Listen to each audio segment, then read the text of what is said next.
live. All right, so we are live on YouTube, I think. Everything's up and running. Hello and welcome, YouTube. Let me make sure that we are. Thought we were. Are we up and streaming? Yep, looks good. Perfect. Well, hello and welcome, YouTube, to Thinking Outside the Bank. As today we're talking about a really cool topic. What are SIC and NAICS codes? And one of the things we're going to really focus on is how to remain ethical and honest while selecting lower risk codes so that we can maximize our funding. That's, man, I can't stress that enough, because we talk about that a lot, about how you don't want to be in an industry, but then also you don't want to be unethical and lie. That's absolutely right. So first of all, just in case those who don't know who we are, because we get a lot of new subscribers each and every day, we are the Wise Guys in Ties. My name is Joseph Smith. This is my business partner, Mr. Ray Fleming.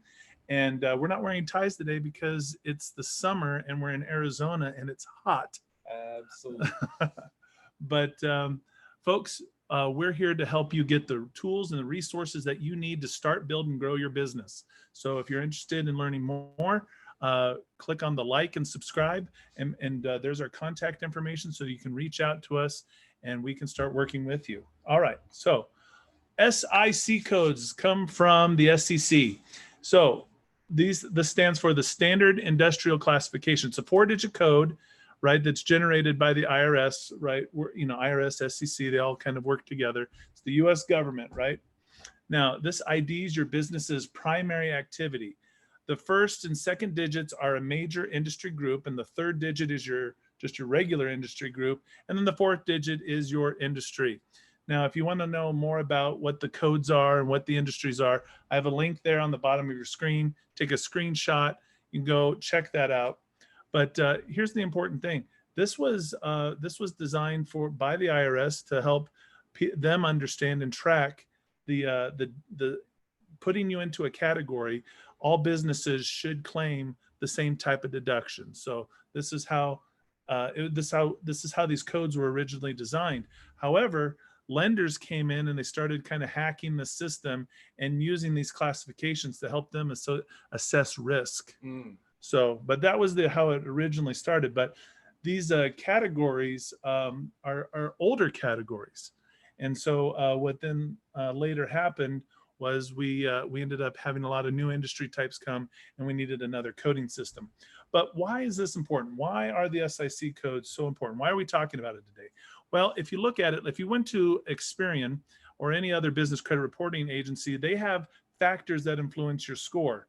And a number of them are listed up there on your screen, but you'll see number 2 is the risk associated with the company's industry sector. And this is probably the second highest reason why people have low scores and they don't know what to do with it, right? Payment history is the number 1 factor that really controls what your score is. But the second highest factor is your industry sector. And we're going to talk a little bit about that today, of course. So the I.R.S. See, they use these codes because they check to see that your business's tax returns compared to that of other people and other businesses in the same industry.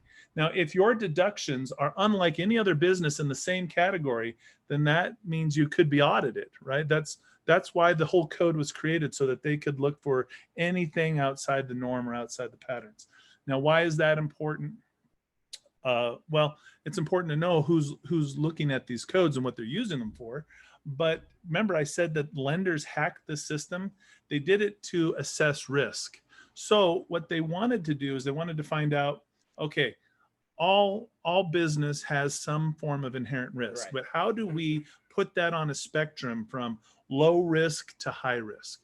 And so, I mean, if you're going to work as a lineman, right, for the electric company, climbing up those tall poles, is that a high risk job?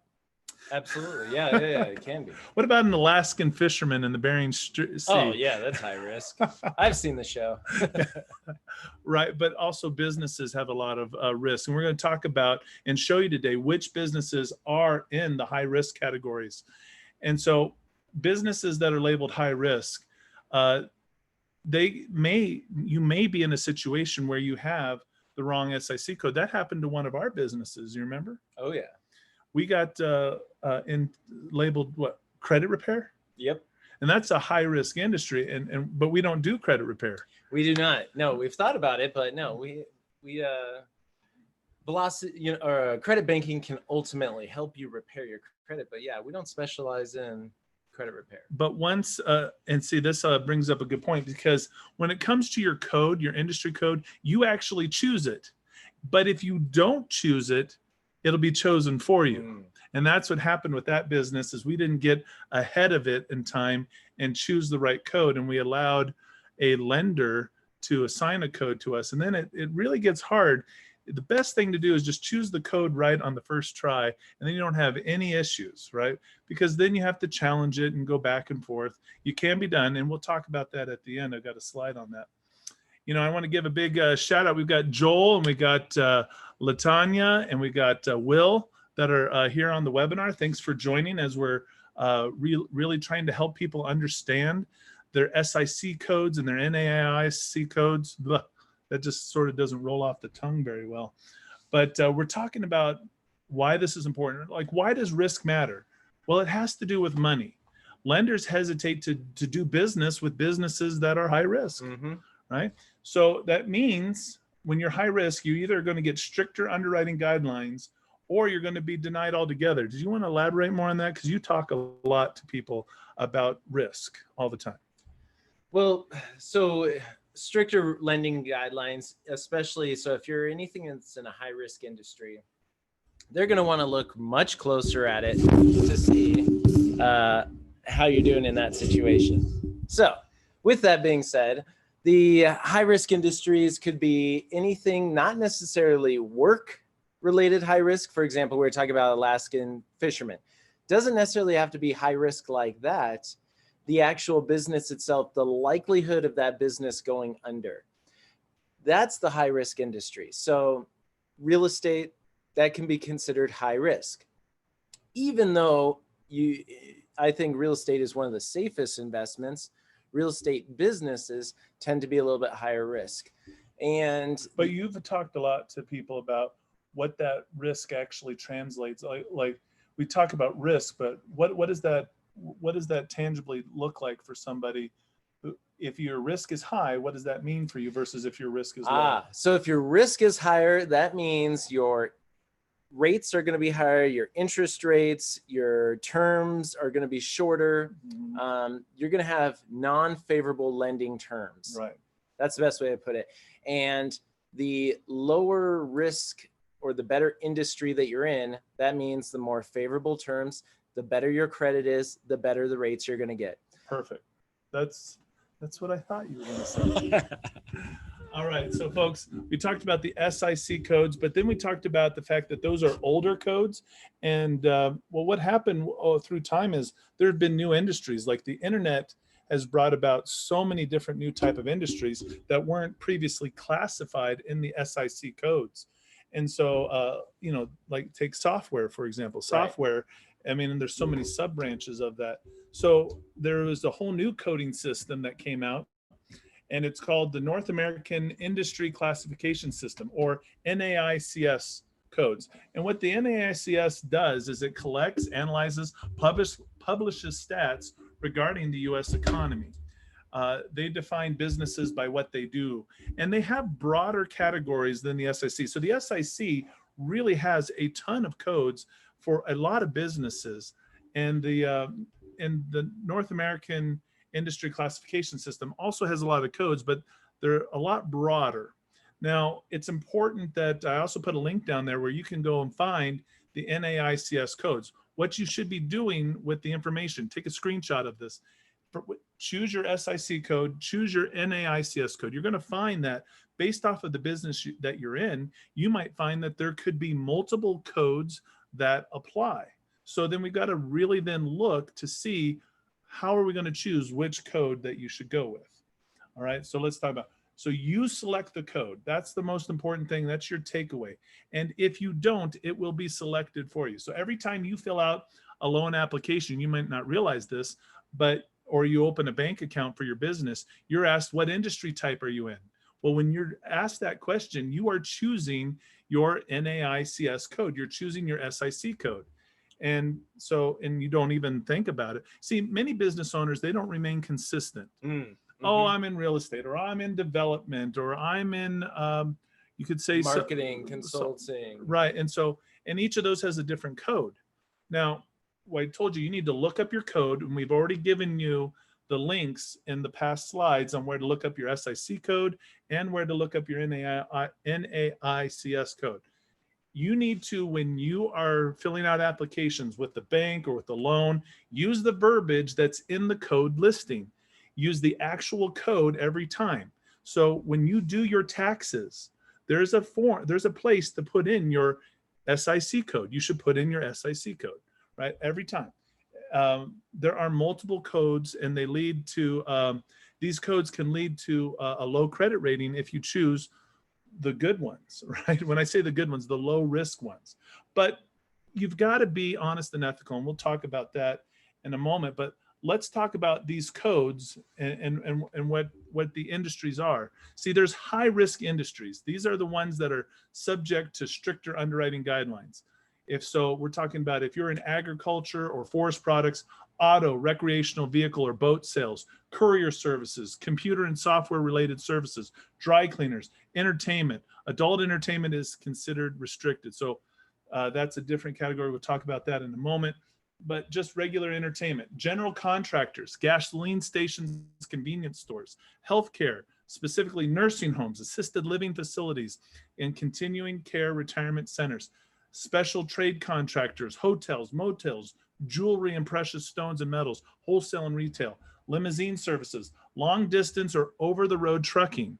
Right? So many of our clients are over the road truckers, and they don't understand why they can't get any money. Well, it's because you're in a high risk industry. Right? So mobile and manufactured home sales, phone sales and direct selling establishments, real estate agents, brokers, real estate developers, and land subdividers, right? A lot of people have real estate businesses, and that's high risk. Restaurants or drinking establishments, software or programming companies, taxi cabs, including the purchase of medallions, travel agencies, and the like. So these are the high risk industries that are out there, that if this is what you put down as your business, then you are going to get stricter. What are stricter underwriting guidelines? Means that you might get higher interest rates, lower limits. You might have to provide more documentation. But so then there's also the restricted industries. So before we were showing you high risk. These are industries that you still can get funding for if these are your business, if that's your business. But these are the types of businesses where you cannot get any funding for. So if you're into ammunitions or weapon manufacturing, wholesale or retail, bail bonds, check cashing agencies, energy, oil trading, petroleum extraction or production. If you're in finance, I mean, how many people do lending, or they say they're into finance, right? Well, reserve banks, foreign banks, just bank holding companies, loan brokers, commodity brokers, security brokers, mortgage bankers, mortgage companies, bail bond companies, and mutual fund managers, right? You cannot get any funding if this is your business. So sometimes by just putting the word finance into your business name, you create, as you say, confusion, because now they think you're one of these companies. The word investments. Yes. Gaming or establishment or gambling activities, like casinos, loans for speculative purchases of securities or goods, pawn shops, political campaigns, right? We're coming up into the political campaign season, right?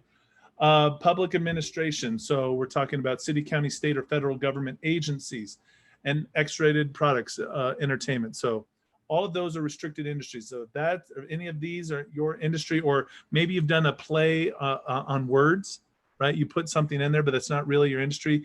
You could get miscategorized. And then that could really be one of the reasons why you're not getting the results that you want. So who else uses these codes, right? We've talked about lenders. The banks use these codes. The insurance companies use these codes. And the business credit reporting agencies use these codes. They check to see if you're in a high-risk industry. Now, some of these codes trigger automatic denials, like we talked about in this previous slide here. If your codes are related to anything here, it's an automatic denial. There's nothing you can do about it, right? But they can also lead to higher premiums, higher interest rates, and lower credit limits just by having the wrong code associated or a high risk code associated to your business. So we need to make better SIC choices, right?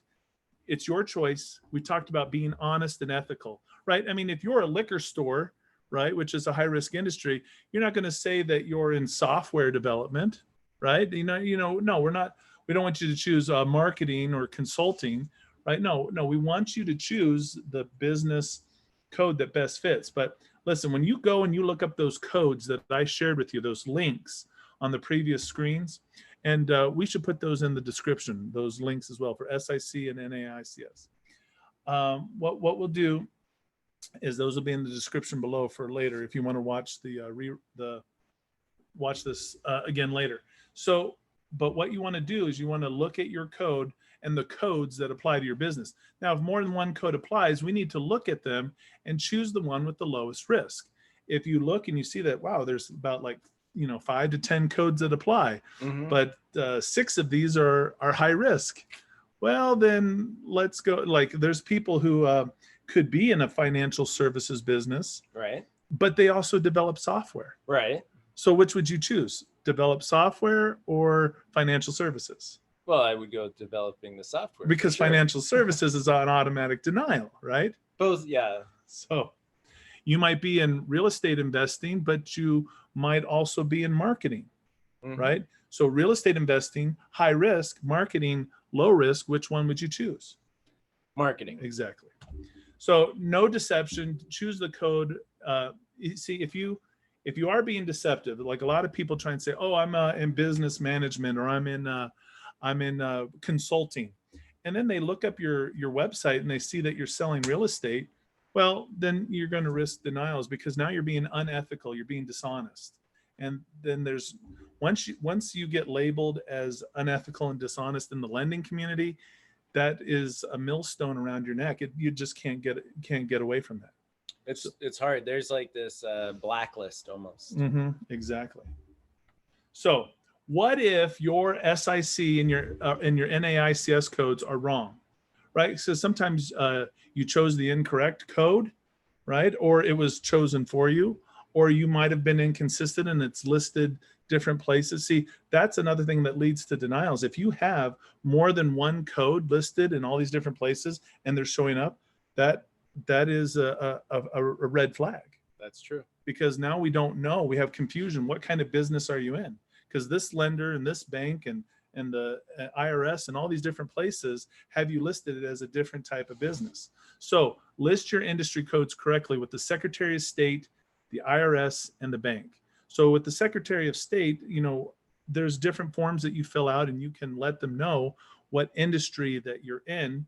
Some people leave it blank. Don't leave it blank, right? Look up your code, use the verbiage that's listed with your code and put that in everywhere. With the I.R.S., when you file your tax returns, put in the SIC code. Some people leave it blank, right? Because you don't have to. Well, but the problem is if you leave it blank, one will be assigned to you. And let me ask you this question. If you're a lender and somebody's applied for you for funding and they have not supplied an SIC code or an NAICS code, what code would you choose for them? A low risk code or a high risk code if you're going to choose as the lender? Well, if I'm the lender, I'm going to choose the high risk. Right. So you can charge more money on interest, right? Absolutely. So don't leave it up to your lenders to choose because they're not going to make the best choice for you. Well, and they also, they're reducing their risk as well. It's better to just assume the worst if you're a lender. Right. Exactly. So, okay. So what happens? We talked about if the codes are wrong. Well, you need to dispute with the business credit reporting agencies, Dun & Bradstreet, Business Experience, Equifax Small Business. You need to let them know that the codes are wrong. Now, they'll initially say, okay, and they'll make the change, but then they'll do some research and they might say, well, actually, it came back from independent sources that your code is whatever. And so they're not going to change it. But then you have to go back and say, look, here's my code with the Secretary of State. Here's my code with the I.R.S. Here's my code with the bank. They all got it right. You got it wrong and you need to change it. And so that's kind of how you have to fix it. So you monitor your business credit reports and you follow up with the agencies as needed until they make the change. And they will, but it could take a while for them to actually come around to, you've got it, because they'll make you provide the documentation and they'll make you jump through the hoops, but eventually you should be able to get that corrected if it is incorrect. All right. Well, that's really all I had for today, folks. Now, for those of you who tuned in a little bit late and you're like, hey, Joseph, show me those links, right? Well, I'll go back and show you real quick, because I know some people were wondering here's the link to find on the bottom of your screen, the link to find where you can find the SIC codes, right? The standard industrial classification, right? Okay, so take a screenshot of that. So you have that, go look up your code, right? Now, then we talked about your NAICS codes, right? Well, the link is on the bottom of the screen. Take a screenshot of this, right? Go look up these codes, right? You need to find out which codes work best for you, and stay off of the high-risk industries, right? Definitely stay away from the restricted industries. We want you to be honest and ethical with all that you do. Now, folks, this can be a little bit confusing, and there's a lot of moving pieces to building your business credit and getting funding. But when you choose the right code for your business and it's a low risk code, this opens up so many lending opportunities. Mm-hmm. What you don't want to do is slam the door shut on lending opportunities because you either chose the wrong code or you didn't choose it at all and you let somebody else, like what happened with one of our businesses that got chosen as a credit repair company. Right. So that took a while for us to fix, but we did get it. We did get that straightened out. But definitely, I'm sharing this with you so that you can avoid some of the common mistakes that people make when building business credit and trying to get direct funding for their business. So, folks, I want to thank all of you, especially those in our webinar, Colette, Joel, Karen, Saxon, Will. I want to thank you so much for coming out. Join us tonight for our credit banking mastermind. It's live. We're going to be going over, what are we going over tonight? Is it the actual credit banking strategy tonight?